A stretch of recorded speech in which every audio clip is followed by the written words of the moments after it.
മനുഷ്യനെ മറ്റു മൃഗങ്ങളിൽ നിന്ന് വേർതിരിക്കുന്ന ഏറ്റവും പ്രധാനപ്പെട്ട കാര്യം സങ്കീർണമായ ഭാഷ ആണ്. മറ്റു മൃഗങ്ങൾക്കും ആശയവിനിമയം നടത്താം.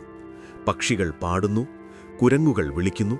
എന്നാൽ മനുഷ്യഭാഷ തികച്ചും വ്യത്യസ്തമാണ്. നമുക്ക് കാണാത്ത കാര്യങ്ങളെക്കുറിച്ച് സംസാരിക്കാം. ഭൂതകാലത്തെയും ഭാവിയെയും കുറിച്ച് ചർച്ച ചെയ്യാം. സങ്കല്പങ്ങളെയും ആശയങ്ങളെയും കുറിച്ച് സംവാദിക്കാം. തുടക്കത്തിൽ ഭാഷ വളരെ ലളിതമായിരുന്നിരിക്കാം. ചില ശബ്ദങ്ങൾ, ചില ആംഗ്യങ്ങൾ, അപകടം, ഭക്ഷണം, വെള്ളം പോലുള്ള അടിസ്ഥാന സന്ദേശങ്ങൾ.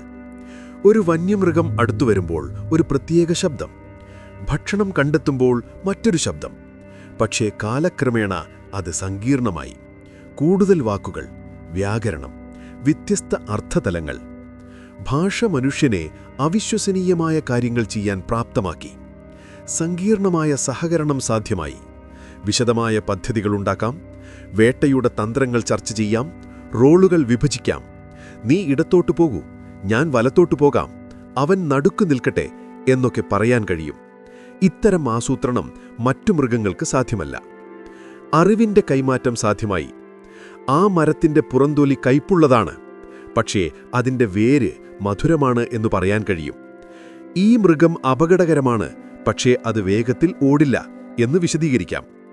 ഈ നദി കടക്കുമ്പോൾ ശ്രദ്ധിക്കണം, കാരണം കഴിഞ്ഞ വർഷം ഒരാൾ മുങ്ങിമരിച്ചു എന്ന് മുന്നറിയിപ്പ് നൽകാം. ഇത്തരം വിവരങ്ങൾ തലമുറകളിലേക്ക് കൈമാറാൻ കഴിഞ്ഞു.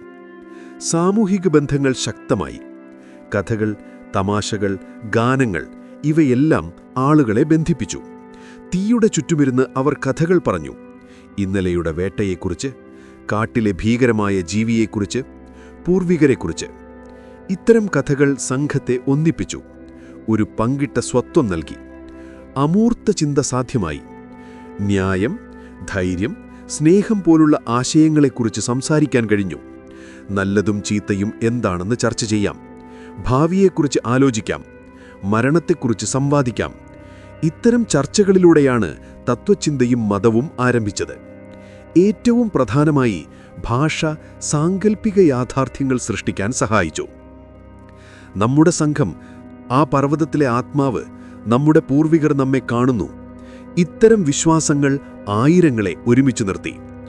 മറ്റു മൃഗങ്ങൾക്ക് 50-100 അംഗങ്ങൾ വരെയുള്ള സംഘങ്ങൾ മാത്രമേ രൂപീകരിക്കാൻ കഴിയൂ.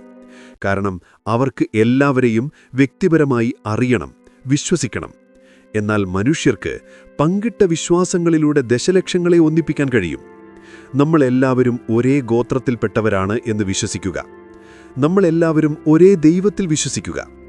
ഇത്തരം സാങ്കല്പിക യാഥാർത്ഥ്യങ്ങളാണ് വലിയ സമൂഹങ്ങൾ നിർമ്മിക്കാൻ സഹായിച്ചത്. ഇതാണ് മനുഷ്യന്റെ യഥാർത്ഥ ശക്തി. വ്യക്തിഗത കഴിവുകളല്ല, മറിച്ച് സഹകരിക്കാനുള്ള കഴിവ്. ഭാഷയുടെ വികാസം എപ്പോൾ സംഭവിച്ചു എന്ന് കൃത്യമായി അറിയില്ല.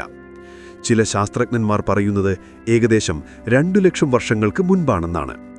മറ്റു ചിലർ പറയുന്നത് 50,000 വർഷങ്ങൾക്ക് മുൻപ് മാത്രമേ സങ്കീർണമായ ഭാഷ വികസിച്ചിട്ടുള്ളൂ എന്നാണ്. എന്തായാലും ഒരു കാര്യം വ്യക്തമാണ്. ഭാഷ വികസിച്ചതോടെ മനുഷ്യർ അവിശ്വസനീയമായ വേഗത്തിൽ പുരോഗമിച്ചു. കലാസൃഷ്ടികൾ, സങ്കീർണമായ ആയുധങ്ങൾ, ആഭരണങ്ങൾ, അടക്കച്ചടങ്ങുകൾ എല്ലാം ഒരേ സമയം പ്രത്യക്ഷപ്പെട്ടു. ഇതിനെ ശാസ്ത്രജ്ഞന്മാർ വിളിക്കുന്നത് കോഗ്നിറ്റീവ് റെവല്യൂഷൻ എന്നാണ്. അറിവിൻ്റെ വിപ്ലവം.